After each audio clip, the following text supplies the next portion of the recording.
apa yang membuat Pak Reda ini punya istilahnya itu ya? Kepedulian terhadap orang-orang yang katakanlah tidak beruntung. Dalam hal ini misalnya Pak Reda sangat concern sekali dengan kawan-kawan disabilitas. Jadi di tahun 2015-an itu ya sebelum itu juga udah mulai ada pertanyaan selalu di kepala saya mengiang-iang, untuk apa hidup saya di muka bumi ini? Ngeri kan? Filosofis sekali. Ada pertanyaan apa guru filsafat? dan itu selalu mengiang-iang di kepala saya. Jadi untuk apa hidup saya di muka bumi? Setelah ini kita lahir, anak, remaja, dewasa, tua, sakit, mati.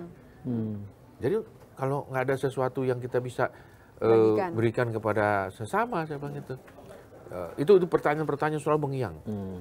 Nah, di tahun 2015 kebetulan itu tadi saya ngelihat, karena kan saya suka berkunjung ke panti-panti, ada satu panti yang bangkrut. Maksudnya yang orang pengasuhnya pada meninggal, jadi akhirnya nggak ada yang ngurusin. Jadi saya ambil alih. Nah, itu anak-anaknya masih sekitar ada 11-an, ya kan? Tapi yang satu diambil sama yang lain, gitu. Tapi saya total 10. Itu masih umur-umurnya masih 3-4 tahun, 6 tahun. Masih jadi dari bayi ya? masih bayi. Nah, udah saya ambil, saya rawat di kontrakan dekat rumah, ya kan? Udah biasa seperti biasa ya. Kebetulan alhamdulillah istri saya berjiwa sangat sosial. Akhirnya juga ya. Walaupun nggak saya nggak kasih tahu istri, tahu tuh ada aja. Kaget juga awalnya kan. Tapi langsung ini maksudnya ini udah ngikut ya. Memang jiwa sosial tinggi. Nah, setelah 2 bulan dari situ saya kena ini nih. Penyumbatan. Dioperasi sempat menghilang dari peredaran. Nadinya udah nggak ada, ya kan? Akhirnya ya seperti orang bilang apa istilahnya tuh, hilang tuh kan? Ada yang bilang mati suri. Nggak lama sih. Nah, setelah dokter udah melakukan usahanya, akhirnya kembali lagi.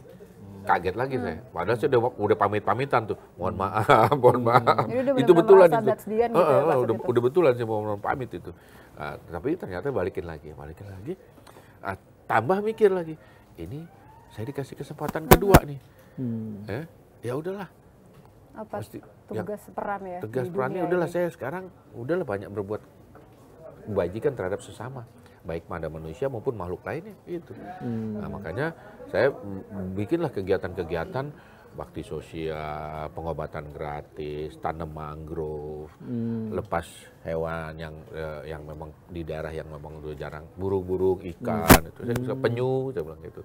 Jadi itu setelah itu, ini saya cari agar hidup saya ini bermanfaat untuk makhluk lainnya. Tapi kerjaan Bapak, profesi Bapak itu kan pasti menyita waktu banget, waktu, energi, karena kan nggak kaleng-kaleng kalau tadi Rizky bilang kan, konsentrasi harus penuh gitu di tengah kondisi sekarang ini terutama kan Pak ya. Gimana caranya tetap bisa fokus sama memberikan tadi yang terbaik, karena kan nggak mungkin juga kalau jadi donatur setengah-setengah toh Pak, misalnya, ya banyak sih memang yang cuma kasih artinya pedulian uang, tapi kan kayaknya ini Bapak pengen terjun langsung pengen benar-benar hands on gitu kan, itu gimana ngatur ya Pak? Waktu awal-awalnya saya ikut kelompok yang memang suka melakukan kegiatan sosial, saya ikut terjun jadi panitia, bahkan jadi tukang ngambilin air. Terus bahkan bawa pasien ke pengobatan gratis ya, gotong-gotong. Itu ternyata itu latihan bagi saya untuk menurunkan ego. Ego yang tinggi. Kan jaksa waktu itu padahal saya kepala kejaksaan Jakarta Barat. Tapi mau bawain air untuk calon pasien yang udah nenek-nenek itu. Bawain air, minuman-minuman itu lah. Itu, dan bahkan kalau ada yang jatuh, udah gotong. Terus juga pernah ada sunatan massal tuh. Sunatan massal ternyata saat seorang anak pendarahan kan. Bapaknya marah-marah, udah bawa golok aja gitu kan. Jadi akhirnya saya yang baik-baikin. Udah mau dibacok gitu kan. Gak ada yang tahu kok tuh Pak, Bapak gak ada yang tahu profesi siapa gitu ya. Nah, ternyata itu sangat bermanfaat untuk pembentukan karakter diri. Bahwa ego yang tinggi sebagai penegak hukum, kita bisa perintahin tensi tinggi terus kan. Tensi tinggi, akhirnya kita latihan. Jadi slow down.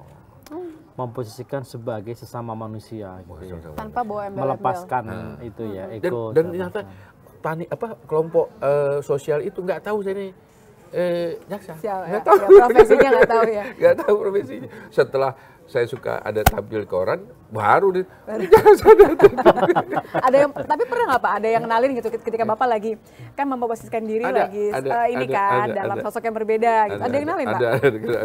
Kemudian udah ikut. Jadi akhirnya karena ada yang kenalin, saya ajak donor darah.